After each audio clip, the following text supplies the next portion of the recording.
Welcome. I am Claudia Noriega-Bernstein, abundance coach, author, and host of the award-winning Don't Shrink to Fit podcast, which recently won the Woman in Podcasting Award in the coaching category. Over the past 15 years, I have the privilege of connecting with women from around the world, and I am here to share all the tools I have learned along the way to help you uncover new possibilities in your life. In this space, you will hear impactful stories from women who have walked in similar shoes, sharing their wisdom and insights.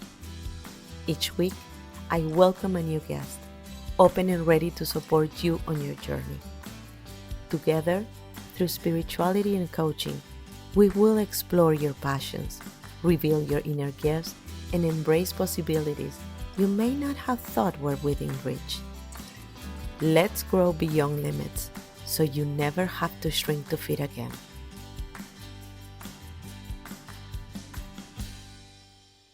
Today's conversation is one that I know will stay with you long after you have listened. Have you ever had one of those moments where a single conversation shifts something inside you? Where words resonate so deeply that you feel like you are being seen, understood, and guided all at the same time? That's exactly what happened in today's episode. I had Rachel Madorsky, a best-selling author, speaker, psychotherapist, and founder of Love Your Life. Rachel brought so much wisdom and insight to our conversation that at times I felt like I was the one getting a coaching session. It was refreshing, aligned, and filled with golden nuggets that I know will speak to you as much as they spoke to me. We're diving into powerful truth about self-worth, identity, and the mindset shift that can transform your life. So, if you're ready to have your perspective expanded and your heart inspired, grab a cup of coffee or a tea, get comfortable, and let's dive in. Hi, Rachel. Thank you so much for being in the Don't Shrink to Feed podcast. I am so thrilled to have you here. I love to talk about empowerment and women and everything that can help women out there be a better version of themselves. So, welcome. Thank you. Thank you so much for having me. And not only do I love the topic, but I I love the name of the podcast. I mean, it says so much.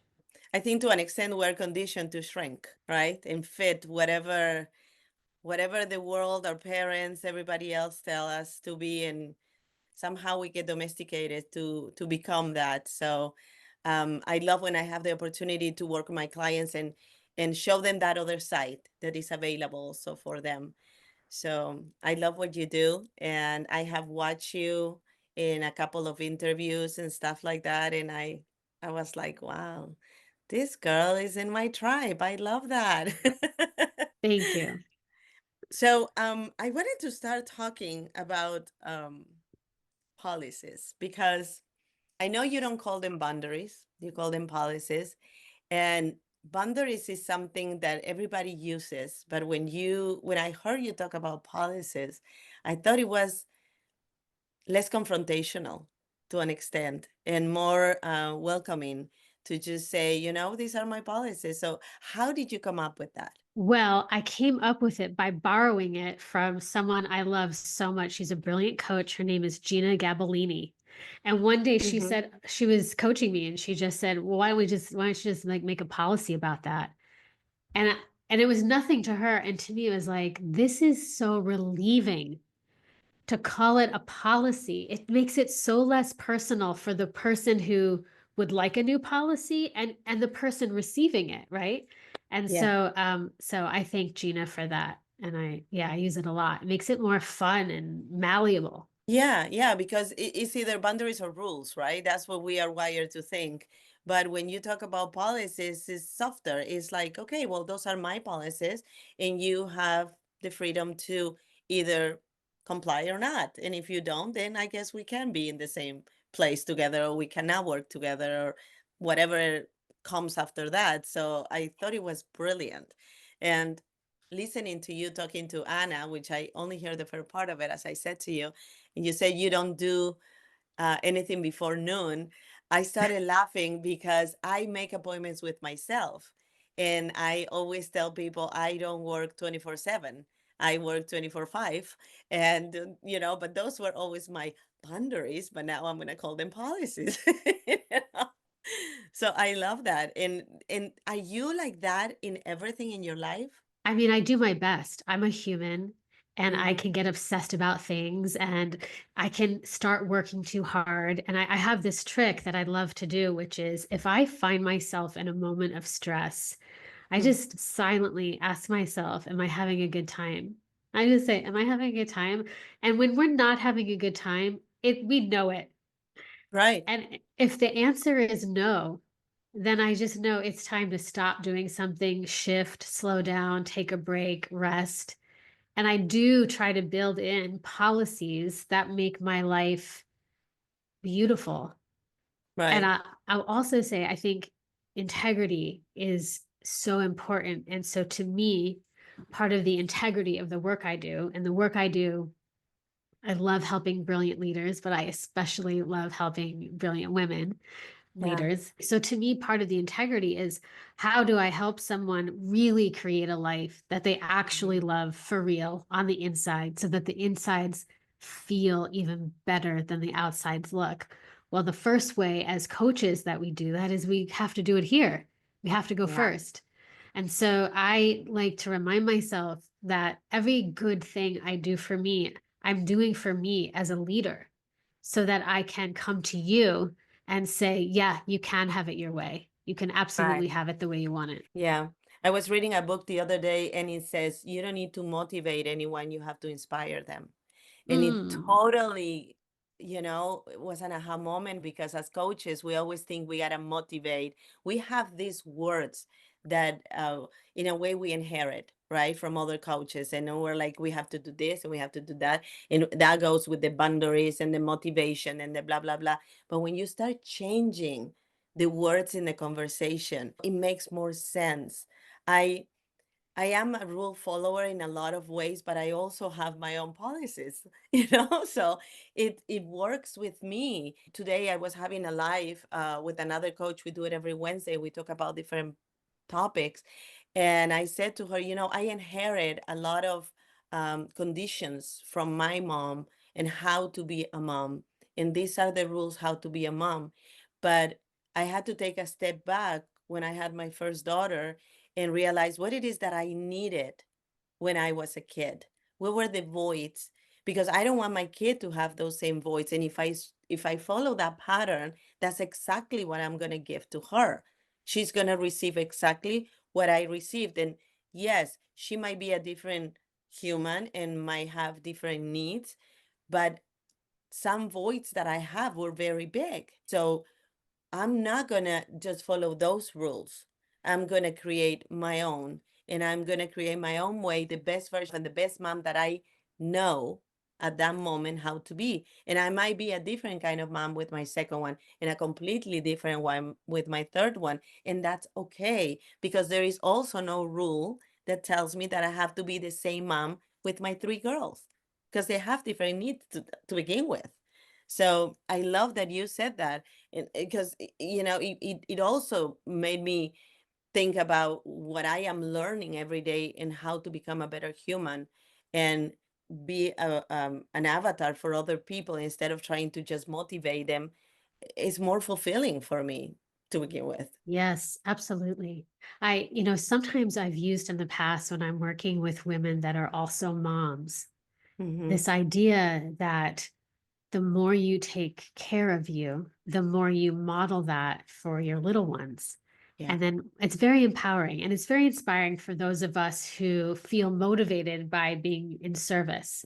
Mm-hmm. But at the same time, and at the same time, one day I realized that for me, even more inspiring than making choices to take care of ourselves for our children or the people who are watching us is Mm-hmm. simply to make choices because it's what you want, period. Mm-hmm. And that's really what I want to encourage everyone to do is not to worry about being selfish. You're not going to be selfish. Selfishness actually comes from being depleted. It comes from lack. It comes from a sense of not enough. And we could have Mm-hmm. millions of dollars in the bank and still feel like we're not enough, or that's not enough, or it's not Yeah. enough. But the more we are generous with ourselves, the more we are naturally generous with everyone else. Yes, I agree 100%. How are you going to give if your cup is empty? You have to start with you. And when I coach mom, that's the first thing I go to. What are you doing for yourself? Are you happy with yourself? Do you look at yourself in the mirror and say, "You're beautiful. I love you. I'm so proud of you"? Do you do that? Because how is your daughter going to feel that if you're saying things like, "I'm so clumsy. I'm so stupid. I look so fat"? That's what they're gonna emulate. That's the role model you're showing for them. So how about we shift that a little bit, right? Yeah. Yes. One of the things I hear you say was, I allow everything and accommodate very little, and I loved that because that's like being in a buffet in the world and say, okay, that, and that, and now I'm full. I don't want anything else. I love that you brought that up because I was just thinking about that policy Mm-hmm. when, and also kind of it's also a paradigm, we can call it that, when we were talking about policy. So I want to back up for 1 second and say Sure. policies sometimes it depends like how it resonates with you. So sometime when I first heard the word policies years ago, it felt kind of like rules. These are the policies we follow. But I Mm-hmm. think you can feel energetically when you and I are saying it, we don't actually mean it in a rules kind of way. We mean it in a more lighthearted, Yeah. soft, this is how it is for me. This is like, Mhm. I'm a stand for this, but I don't have to argue with you about anything. I don't need to be dramatic about anything. And so it goes very well with this idea of allow everything, accommodate very little. I came up with that by being coached by another brilliant coach, John Patrick Morgan. And I think he came up with that on his own, although he likes to say that we all came up with that together when we were all working together, but it's his. And I love it because there's this nuance about it that I think is really worth noting. Mhm. When we say allow everything, what I mean and what I invite us to mean is that anyone can ask for anything. Practicing this has softened me so much because when we don't have good, I'll use the B word, boundaries or Mhm. policies, we get upset when people start asking for too much. The reason why we get upset is because really what's happening is it's like, oh no, now I have to muster the courage to say something or to have a boundary. It's really that is what upsets us. It's not the asking. So now what I do is when people ask me for things, I always tell them, I'm so glad you asked. And I mean it sincerely. I want you to ask for Mhm. every freaking thing you want because now inside of me, I'm grounded with, I allow everything and I accommodate very little. Right. I can You get to allow it on the choose. inside. Exactly. Exactly. But I don't You have get to to stop choose. anybody else from asking or doing whatever they want to do. So you get your power back right there. Yes, You're saying, exactly. okay, I get to choose. Thank you. Thank you. I'm curious to know what it is that you want. And now I'm going to tell you what am I willing to deliver, pretty much. Exactly. Yeah. I love that. And is that the secret of happiness? Because I want to talk about your book, How to Love Yourself in Less Than a Week and also for the rest of your life. But in that whole sentence, I want to put the word happiness because I think that Mm. everything comes from you.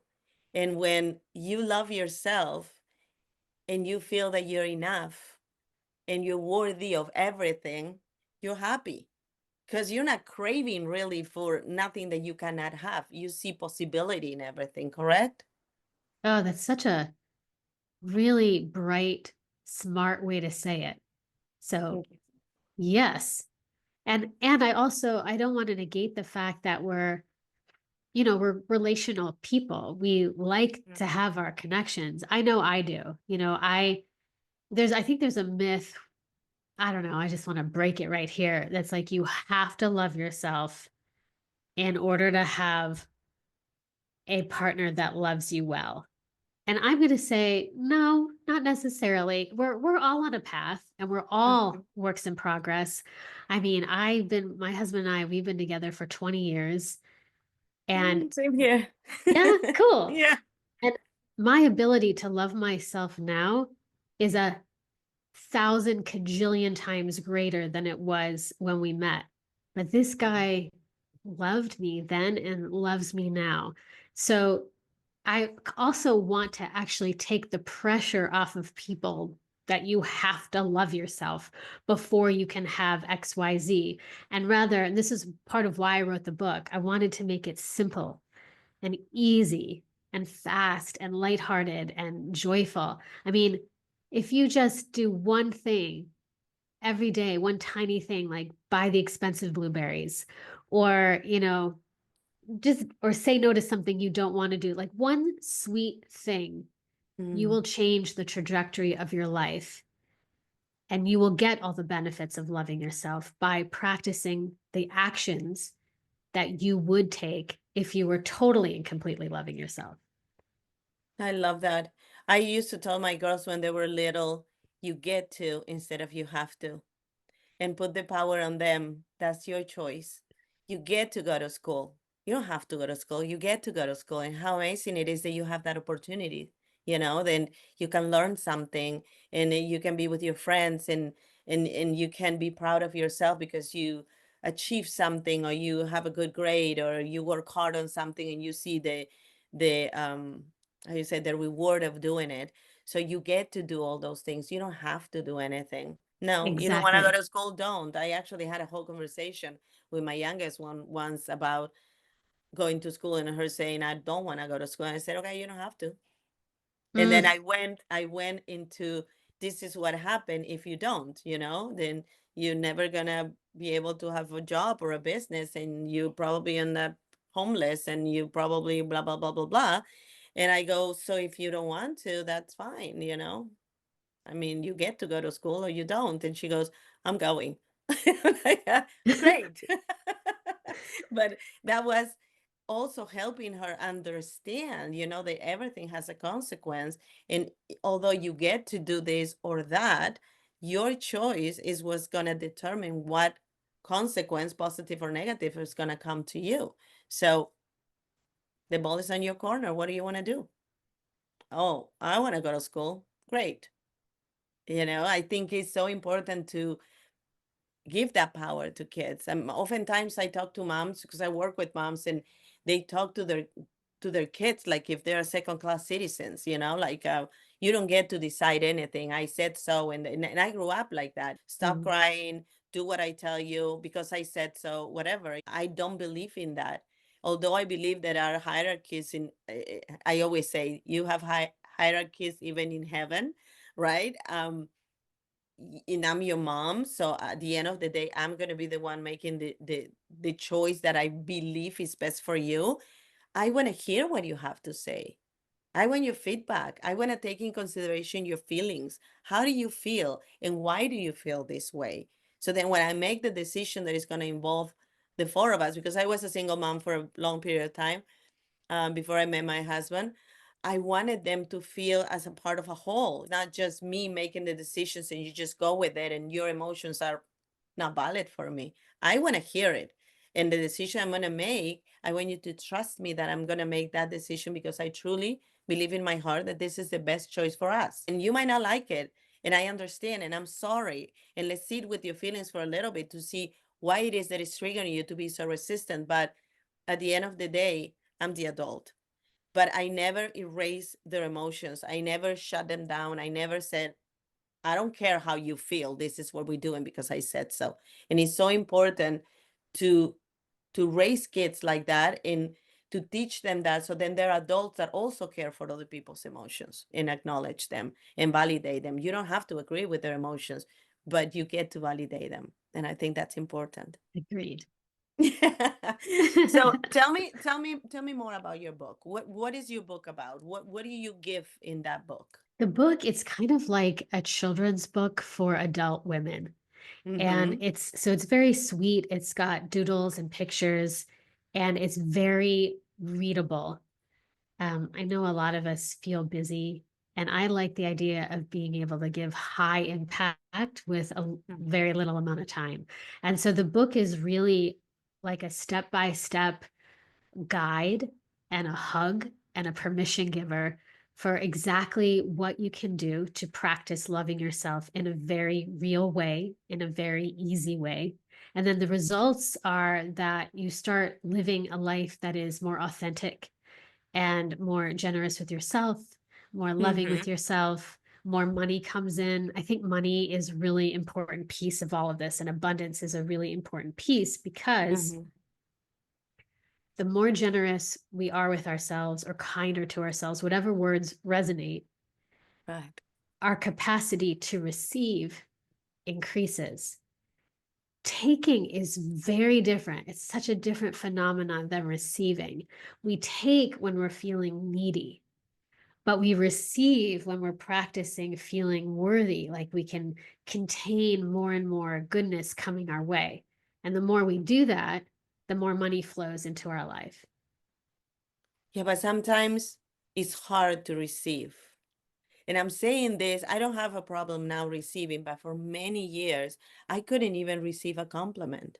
Like I will brush it off. So people will come and say, "Oh my gosh, you're so beautiful." And I would go, I wouldn't even say thank you. I would, like a panic attack will happen. Or somebody would say, "Oh, I love your dress." Oh, it was, I got it in Ross, or I got it what so I would like bring it down, whatever it was that people would Shrink. tell me.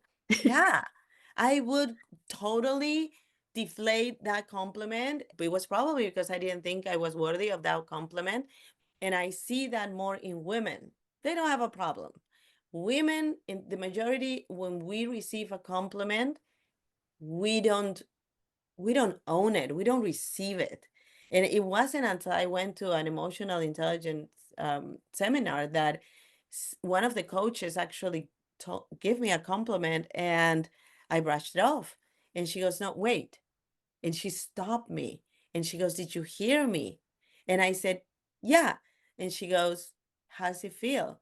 And I was put on the spot because I was raised with the belief that to be loved, I had to be certain way.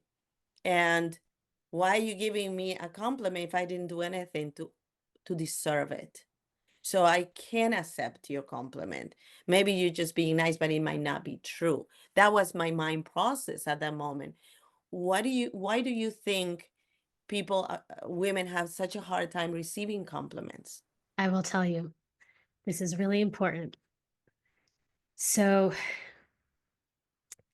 we all need three things all the time. And in the background, there's something operating inside of us to make sure that we're getting the best that we can of these three things. And the three things are love, safety, and belonging. And so, what you name the culture, most of us in any culture have Mm, this similarity, which is we're afraid on some level, if we shine too bright, we mm, will be disliked. It'll be seen as arrogant. And many, many years ago, one of the earliest forms of punishment was to cast people out of the group. That was one of the first forms. And people would die from this because, the saying, I was like dying of shame, like shame and death. mhm. I know it's really heavy, but the reason why I'm bringing us there is to be way more gentle with ourselves for why we do it. Why we Right. do it is because we want to feel loved, we want to feel safe, and we want to feel like we belong. And so it actually does take practice and courage to decide that I'm going to make feeling good about myself and being real about all the things that are wonderful about me more important than being loved, safe, or belonging. Because eventually we will be with the right people. The more we be who we really are, the more we will attract people who love us help us feel safe and help us feel like we belong. We belong to each other. We feel safe with each other. We love ourselves and each other when we can be real and have the courage to not shrink. Right. Right. And that's what I name actually my podcast like that, because that was always the common denominator. We shrink to fit whatever we think we should be or fit in that block that the world decided we're supposed to be. And we lose our authenticity. And with that, I mean, saying this also, I feel that oftentimes we are afraid as humans to be authentic because we think we have to be somebody else to be able to feel like if we belong, but we really don't need to feel that we belong or not. We either belong or we don't. It's not a feeling. It's not, if I do A, B, and C, I'm going to feel I belong. No, that's fitting in. That's like if you do A, B, and C, then you're going to fit in and you're going to feel like you belong, but you really are not. So I think it comes down to that, correct? Yes. You know, I'm having so many thoughts. I'll just say this. A really nice practice is to slow down and put attention on how can I belong to myself. Mm. And how I belong to myself, like what that means to me is that I make a promise to myself. And I also make a promise that if I break the promise, I'm going to forgive myself and get back on the wagon. But the promise is I'm not going to leave me. I'm not going to abandon myself. I'm not going to put myself down if I don't do it perfect, if I do make a mistake, if I do say the wrong thing, that the belonging starts here. I go Yeah. first. And that's not being selfish. And that is actually self care. It's not going to the spa. A lot of people think that that's what it is, self care. But I am a true believer that self care is exactly what you just said: loving yourself, accepting yourself, being kind to yourself, nourishing yourself. And I that's the kind of mom I am. I remember when my kids were teenagers and I got them membership for Massage Envy. And everybody was like, "You got your daughters a membership?" And I go, "Yes, because I want them to learn since they're young that taking care of themselves, if they want to go get a massage, it's not selfish. It's not, you know, oh, how are you doing that for you when there is so many people that doesn't have money or whatever? And because people like to take you that way. But I wanted them to learn that you gotta give your self-care, which is not the same as self-love. Self-love is loving yourself, accepting yourself, nourishing yourself. But self-care, go to a spa, go do your nails, have those moments, buy the purse that you always wanted to buy. What do you care what anybody else is saying? Do what you wanted to do. I always said you always gotta have your three piles. What you owe, what you have to pay, what you have to save, and you find money. But having said that, because I want to teach them also about money, um, take care of yourself, indulge yourself. And I have a 32-year-old that lives now in Miami, and she'll call me and she goes, "I'm going to get a massage and then I'm going to go do my nails and then I'm going to the beach by myself." And I love that for her. I love that she's comfortable with herself, that she doesn't need the noise, that she doesn't need the acceptance, she doesn't need everybody telling her this is good or this is bad. She knows. She knows what she needs here in her brain and here in her heart. And I mean, I think that's how we change the world, teaching every mom actually for me, because those are the ones that are teaching their kids, and so I love what you just said, because it's so important to learn to nourish ourselves, and to put ourselves as a priority and put the mask like in the plane first on us, you know and if people doesn't like it, then people doesn't like it. You gotta be authentic, because you gotta like yourself. You cannot like another version of yourself that is not who you are, because again, where are you going to end up? What is your better version going to look if you're not authentic right now? Yeah, absolutely. I think also to what you said, that's power, being real Mm-hmm. ha- gives you power. And it's Yeah. very attractive, not just for love, but for like the friends that you really want to be with, or the money and the abundance that you really want to experience. You know, we like to be around people that are comfortable in their own skin and Yeah. aren't afraid to say, this is what I like and this is what I don't like, and these are my imperfections and I love those too. What are the things you do to love yourself? Oh my gosh, Claudia, I have a schedule I love. So as you know, I don't meet with clients before noon, and I love my clients. Mm-hmm. I love slow mornings. I fill my mornings with um, I sit outside, I meditate, I do yoga. I recently started playing the piano. I snuggle with the doggy. I hang out with my husband. We snuggle. I mean, whatever. I just fill that time.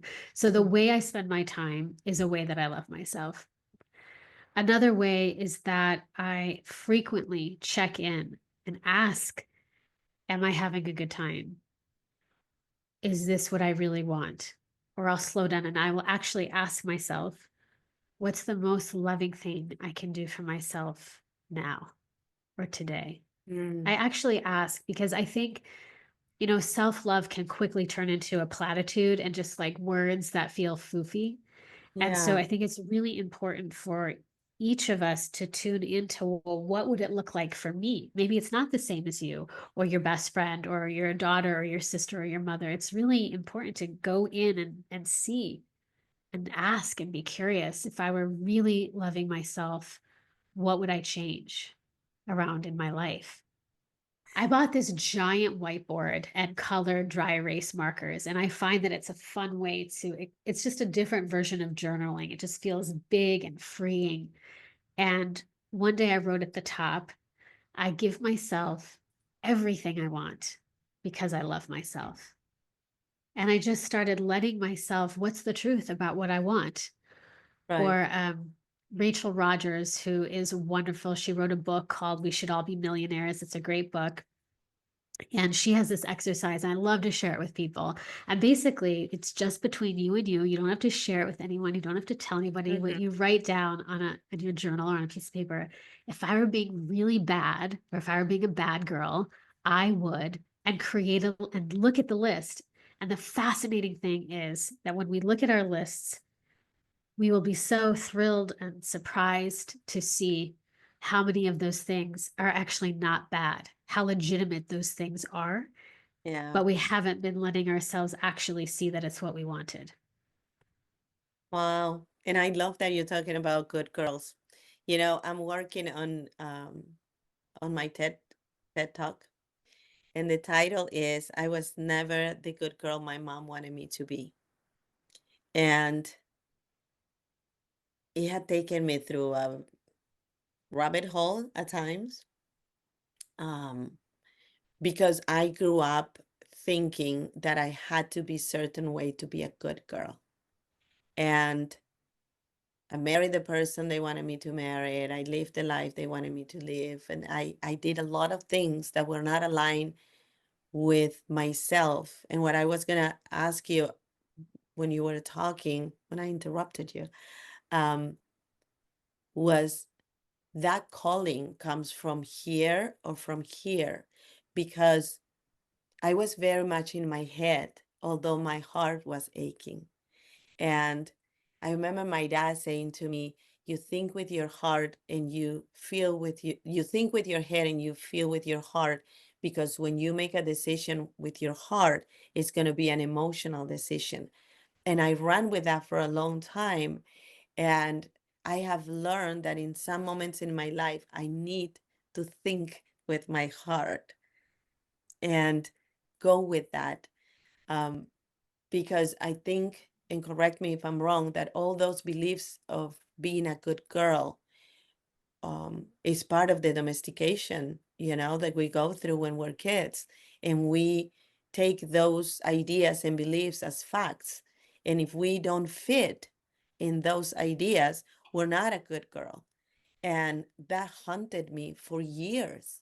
For years, I wanted to be that good girl because for me, that meant, oh my God, I'm gonna get emotional. Sorry. For me, that meant I'm gonna be loved and I'm gonna be Exactly. accepted. Yeah. That's exactly right. And those, like, the tears that you're feeling are, it's like that sadness, but also it's like the Mhm. loss and the grief, and also like the healing of the realization of both, you know? And that's exactly why we become good girls. We want to be loved, we want to be seen, we want to be accepted. And it's for such good reason. Yeah, yeah. And There's so then much innocence in it.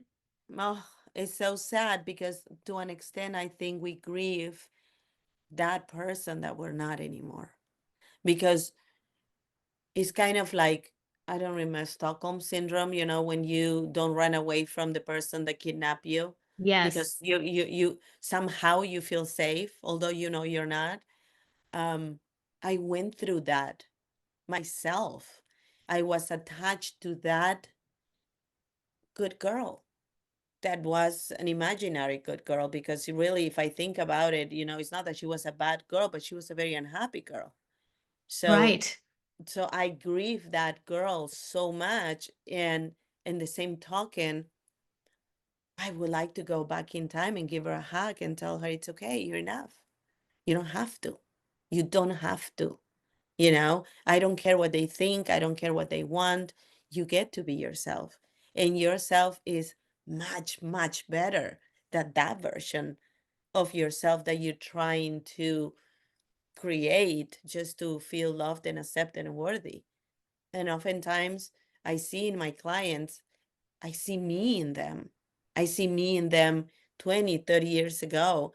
And I literally get up and give them a hug, and I'm like, you are worthy. You are enough.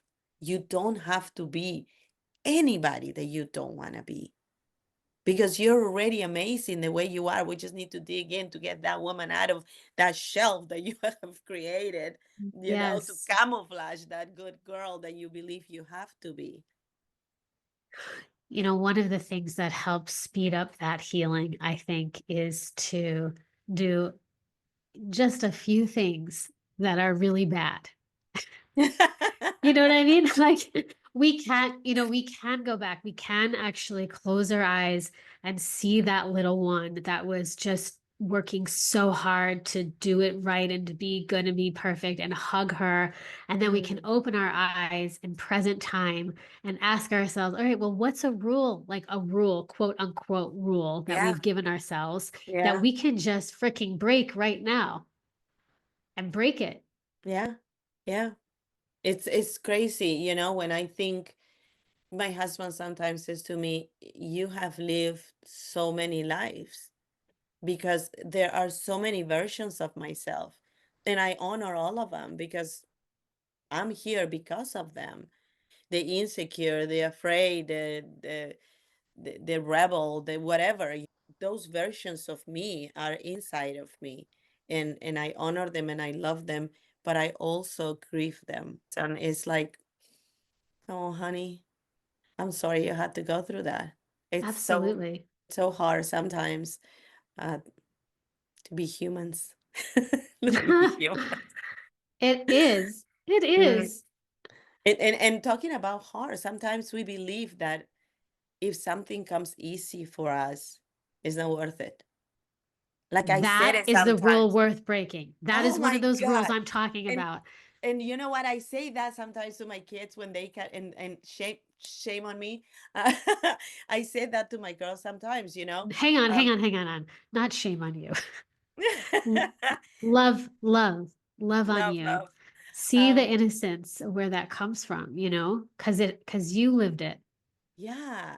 And I say things like, you're gonna appreciate it more because it was so hard for you to get it. And I had Uh, those experiences, that something was so, so hard that and then I have to convince myself if that would be easy, it would not be worth it. But I have learned that that rule doesn't apply with everything. There are gonna be things that are gonna come easy to you because you're gonna attract them. You're gonna be that magnet, and it's okay to enjoy them and embrace them even if they came easy. Not everything that is exactly. worth it is going to be hard. This is so important. This was part of, that's actually something that happened when I was writing the book. So that Mm-hmm. I was on a walk. It was a beautiful day. I knew I got the idea of what I wanted to give to the world. Like, what's something I could give to the world? If there was one message or lesson I could give, what would it be? And it would be to like actually know what self-love really is and how to do it. And all of the information in the book came very quickly. And I had the most fun writing the book and drawing the pictures. And it was so easy that I started to feel scared because I was afraid if it was easy that it wouldn't be valuable. Mm. And that's when I had this great realization that what if how easy something is and how valuable something is have no relationship? Right. what if what if how easy it is contributes to how valuable it is? And Yeah. then all these incredible things happen with the book. And so, yes, sometimes working hard feels great, but working hard does not need to be connected to our deservability, our worth, or what we get for what we do. It should Mm-hmm. be about, or it could be simply about the value that we deliver. And if it's easy and fun and wonderful to deliver high value, then we're in the sweet spot. That's actually our zone of genius, are the things that we do that we love doing and we're so good at, and it's so helpful to somebody else. Yeah. And this is exactly how I found my niche because I was coaching women. I've been coaching for over 15 years. And I went from single moms to women that were stuck and it was, a process. And somebody said to me, I don't know why you just don't coach moms. I mean, that's your high. You can talk about parenting until you're blue in your face. Why you don't do? And I didn't think it was valuable because it was so easy for me. So I have to be a different niche when it's a little harder and I have to get trainings and I spend ridiculous amount of money hiring coaches that would teach me what was my niche and why I had to coach people doing whatever it was. And it was all connected to abundance. So I was being an abundance coach, but it was a different kind of abundance in different areas until I look at myself in the mirror and I'm like, what are you doing? Your high is talking to moms and giving tools, and you have been I was pushed into a marriage when I was very young, and I went through a lot of infertility. I mean, he beat me up, and I lost a baby, and I couldn't have more kids, and it was very hard. And I ran with that conviction that I will never be a mom. And then suddenly I went through a treatment. I got pregnant, so now I know how it is. And then I went through infertility treatments for my second one, and then my third one was a surprise. And then I was a single mom, and then so it's like so many different parts of motherhood that I can be aligned with my clients. When somebody asks me, what age to what age is your client? I don't know. It's a mom. It could be at 19 or it can be 40. It could be dealing with their kids when they're little or they're teenagers. I am here to support you and help you find your identity, find that woman that is buried until that heart of motherhood, and find out that you're still there because you didn't stop being a person, a woman, because you became a mom. And finding that, was an enlightenment on its own for me, but it came so easy that I was afraid. So I pushed it and pushed it and pushed. No, that's too easy for me. I have to find a different niche. No, that's just not what I know. I can talk about parenting or whatever. In the meantime, I'm writing children's books. I'm writing children's journals. I'm writing all that stuff. So it's like, kind of like, I don't know, that story of the guy that is drowning and she says, God, please save me. And God sent him a boat and a helicopter and whatever, and then the guy dies and goes to heaven and says to God, why you didn't help me? He said, well, I sent you all these signs. You just didn't see them. I felt like, oh my gosh, this is me. I get all these signs and I keep saying, no, this is too easy. I got to look for something harder because it's going to be more valuable. And it's not necessarily that way, It's but it not that is way an at aha. all. Yeah. Yeah. It's so crazy, um, how our mind works, and Yes. we attach that thought with a feeling. So, do you think we can manage our emotions? Of course.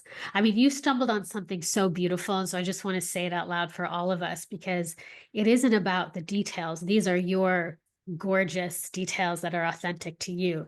The thing Mhm. that I think is universal inside of the story is if something is easy and it feels really good and it also feels like a hell yes inside, it's probably a good idea. I mean, It's it's an as simple. energy thing, right? Yeah, it's as simple as that, that easy is one of the components of abundance, of a hell yes, that you're on the right track. Um, and I think your story is so beautiful and you've been through so much, so you can relate to so much and you have so much compassion for people who've been through all those things, which also makes me want to say out loud because I think the word mom has been said probably like, I don't know how many times it's been said just in our time together. And so I just want to say that I don't have children. I'm married to my husband. We have 2 cats and a dog. And I had many miscarriages. I'm And sorry. I feel for me, thank you. I feel my story is that of walking through the like cultural indoctrination of our value is in being a mother as women, you know what I mean? Or Mhm, our mhm.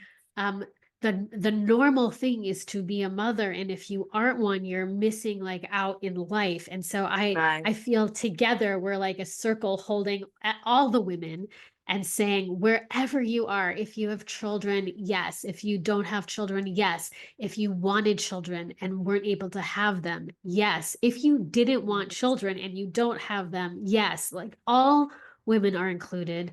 And on Yeah. some level, I also believe as women, we are actually all built to mother in some way.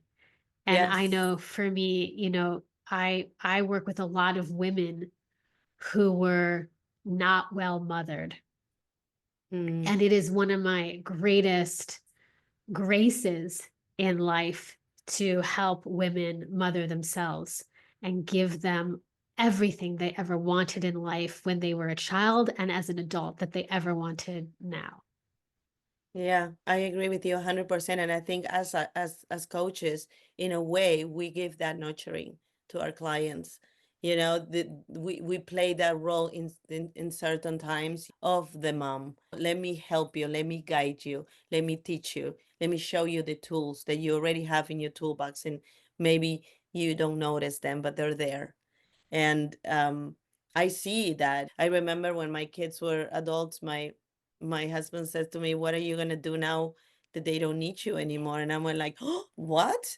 Of course they're gonna need me." But then I find not exactly the same joy, but a very similar joy when I help my clients, because even though I'm not their mother, a lot of characteristics of being a mom comes in the coaching. Although you didn't have kids, and I had many years of trying. I mean, my first daughter was, I couldn't even believe it, that I had my first daughter, because they have told me already, you will never have a kid. He was very abusive. So I lost it. And that for me was horrible, because I thought I will never have a kid. This is it. And after a lot of treatments and a lot of many more miscarriages, I had my daughter, and my first daughter. And then I had IUIs with my second one. I had a couple that, and then my surprise baby, my Sophia. But I had a moment when I thought I wasn't going to.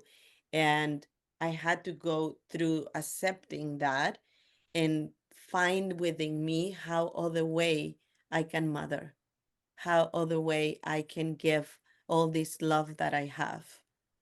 If it's not going to be to a kid, how can I give it to other people that need it? And I'm tapping into that now that I'm an empty nester and my kids are adults, because I feel that when I am with my clients, that mother in me comes out.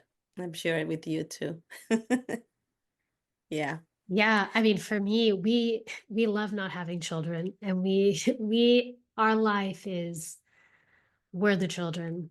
We so it definitely it worked out correctly for me.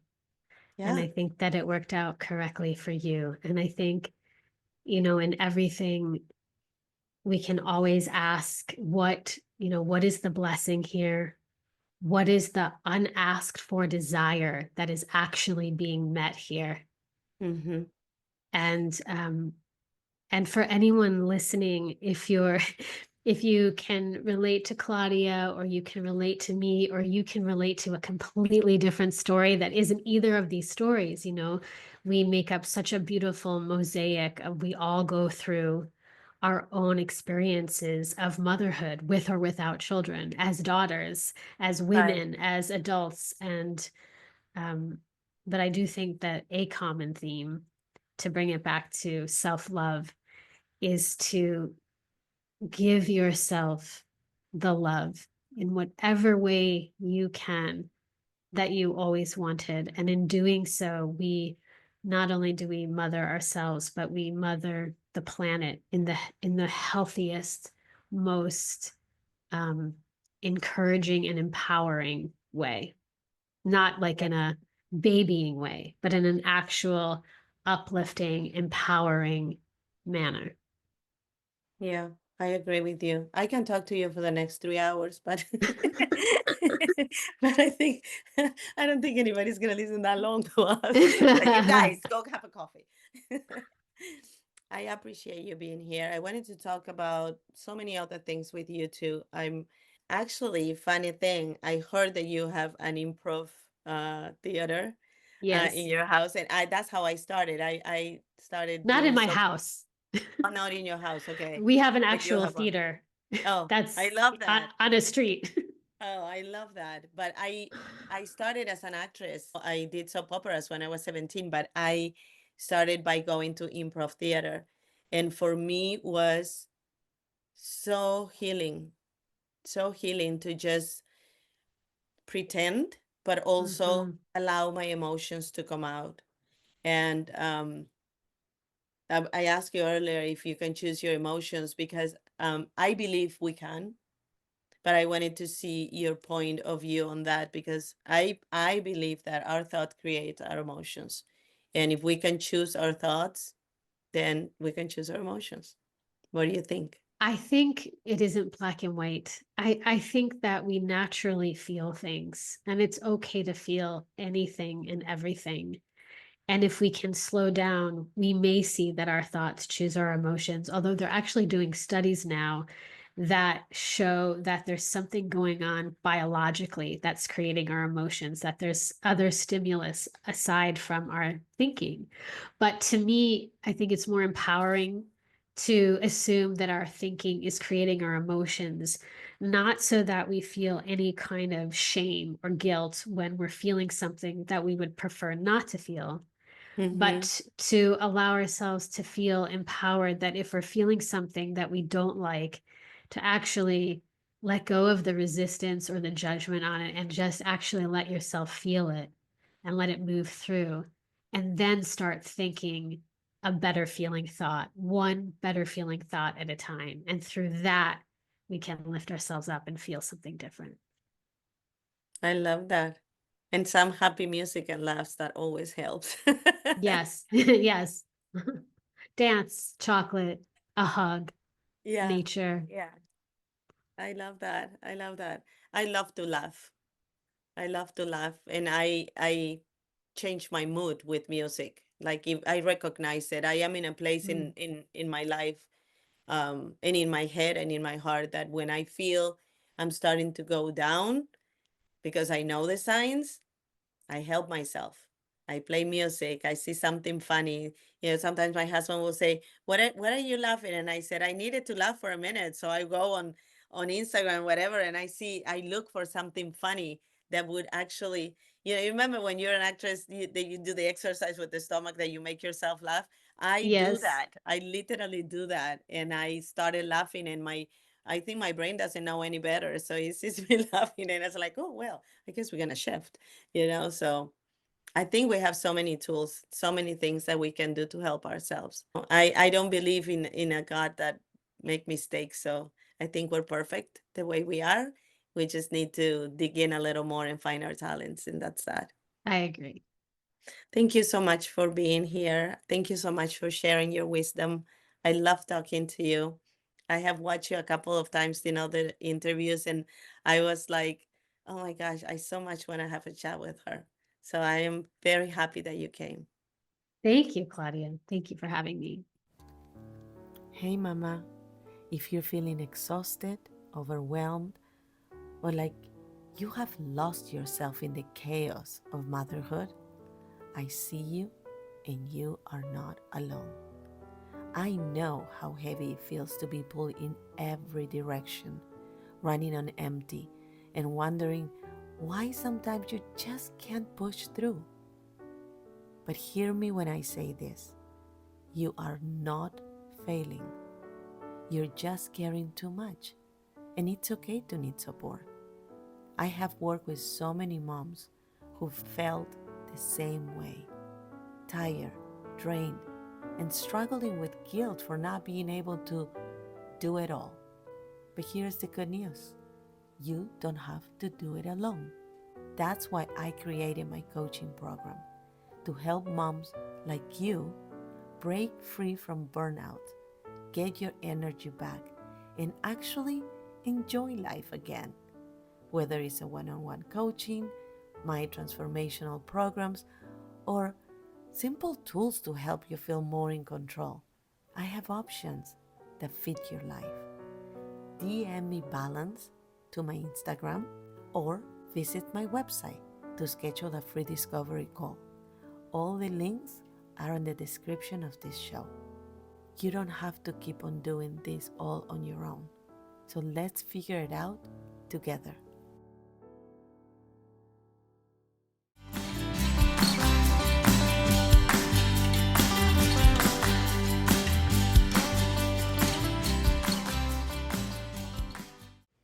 Thank you all for listening to the Don't Shrink to Fit podcast.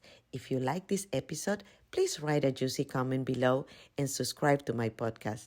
Remember, we can only fly if we embrace each other. Until next week, be happy, be safe, and be kind to yourself.